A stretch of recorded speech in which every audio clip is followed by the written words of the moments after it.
안녕하세요. 좋은생각 황병준입니다. 조성문님께서 전에 한번 내리막길 갈 때, 다운힐 할 때 코너에 대한 그런 부분을 내리막 그런 영상을 댓글을 달아주셨는데, 코너 들어갈 때 브레이크에 대한 거에 대해서 궁금해 하시는 것 같아요. 그러니까 물론 조금 적응해 가면서 이해는 하실 거예요. 이해는 하시는데, 그래도 설명을 들어보고 나면 한 번, 두 번 테스트를 해보시면 조금 나을 수도 있을 것 같아서 늦게나마 다시 영상을 남기려고 합니다. 코너, 그리고 위험한 구간, 노면이 안 좋은 구간, 이런 형태가 되는데, 보통 초보자분들이 가장 실수하고 넘어지는 이유 중에 하나가 뭐냐면, 위험한 곳에 도착을 해서 브레이크를 잡기를 시작해요.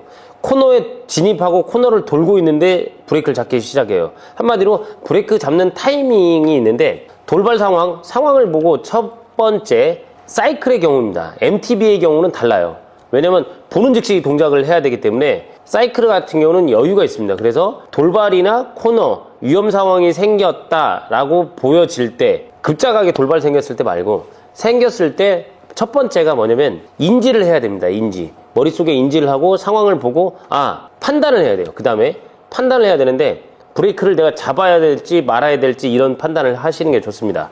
그러면 이제 코너, 노면이 안 좋을 때, 노면이 안 좋은 게 멀리서 보였다 그러면 감속을 하고, 위험 구간에 들어가면 가급적이면 브레이크 작동을 안 하는 게 좋습니다. 물론 100%가 아니라 10%나 20% 정도는 감속을 잡고 있어야 되기는 하겠지만, 100% 작동을 하지 마시고 위험 구간이 지나간 후, 그리고 정상적인 노면에 나왔을 경우 그때 브레이크를 잡으셔야 됩니다. 항상 위험 구간에서는 브레이크를 잡지 않고, 위험한 순간 전에 브레이크를 잡고, 그 다음에 위험한 상황에서는 브레이크를 살짝 놔주고 움직여야 돼요. 그 공간을 피해 가야 돼요. 피해 가고 난 다음에 위험 상황이 빠져나간 다음에 브레이크를 잡으시는 게 좋습니다. 그래서 코너를 돌 때는 아웃에서 인으로 돌 때, 인 쪽으로 들어올 때는 감속을 하는데, 인에서 아웃으로 빠져나갈 때는 브레이크를 잡는 게 아니라 브레이크를 놔주는 게 좋아요. 가속을 해서 원을 그리는 걸 갖다가 빠르게 돌 수 있게끔 해주시는 게 좋습니다. 물론 거기서 스킬이 좋으면 안장에서 엉덩이를 떼고 오른발을 누르든지 하점에 바깥에 있는 발을 눌러주면서 접지를 주면서 코너를 빠져나가면 굉장히 빠르게, 그리고 접지가 잘 되기 때문에 스무스하게 빠져나가는 걸 느끼게 됩니다. 그런 걸 느끼게 되는데, 그 경험을 한 번 있고 두 번 있고 하다 보면 조금 더 자연스럽게 돼요. 그런 걸 연습을 하시는 게 좋은데, 제일 좋은 건 내리막길을 내려갈 때 잘 타시는 분이 있고 본인이 봤을 때 안정적이다, 그런 분을 부탁을 드려서 조금 천천히 가시고, 그 뒤를 그 앞에 가는 사람의 위치와 발 모양, 행동, 그걸 다 눈으로 카피를 하시면 한 번 그래 두 번 그래 하다 보면 조금 더 안전적인, 안정감이 있는 다운힐을 할 수 있습니다. 내리막길은 그렇게 가시는 게 좋고, 브레이크는 말씀하신 것처럼 코너를 인을 통과하는 순간, 그러니까 제일 위험한, 코너를 돌 때 제일 위험한 순간, 거기를 통과하는 시점부터는 브레이크를 놓고 빠져나가야 돼요. 빠져나가야 되는데 거기서 브레이크를 잡고 있다 보면 오히려 아웃으로 밀려버리거나 이럴 수가 있습니다. 그래서 바깥에 있는 발을 갖다가 더 눌러줘서 안정감을, 접지를 줘서 빠져나가는 게 좋습니다. 내리막길에서 가장 위험한 게, 직선 구간은 브레이크 잡고 자세를 움츠리면 되겠지만, 직선 구간에서 회전, 우로 회전, 좌로 회전 할 때, 이때는 굉장히 조심해야 되는 거죠. 그런 부분 때문에 내리막이 위험한 거고, 경사도가 4%, 5%, 6%, 10%, 13% 막 이렇게 올라가면 올라갈수록 제동에 대한 능력도 중요하겠지만, 그 순간에 대한 컨트롤 능력도 되게 중요하거든요.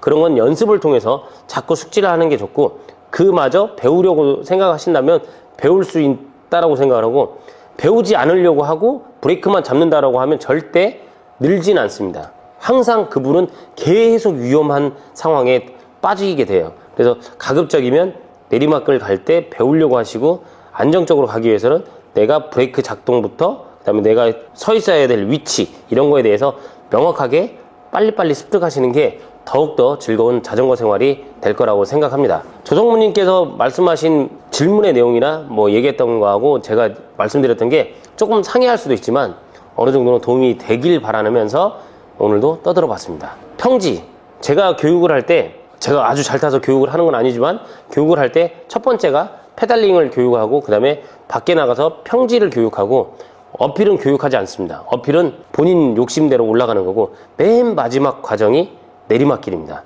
내리막길까지 마스터하면 더 이상 할 게 없는 거죠.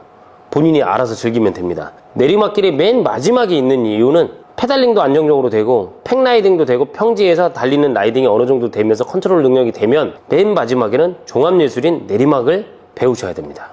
그래야지 더욱더 즐겁게 탈 수 있다고 생각을 합니다. 그래서 오늘은 그 내리막길에 대해서 조금 더, 개인적으로 내리막길 하면 진짜 막 뭘 얘기해 주고 싶고 뭐라도 해주고 싶고 했지만 이때까지 많은 분을 만났을 때 내리막길 다 얘기하는 게 안전하게만 내려가면 되지, 브레이크만 잡으면 되지, 이런 분들이 많아가지고 좀 배우시려고 하면 배울 수 있습니다.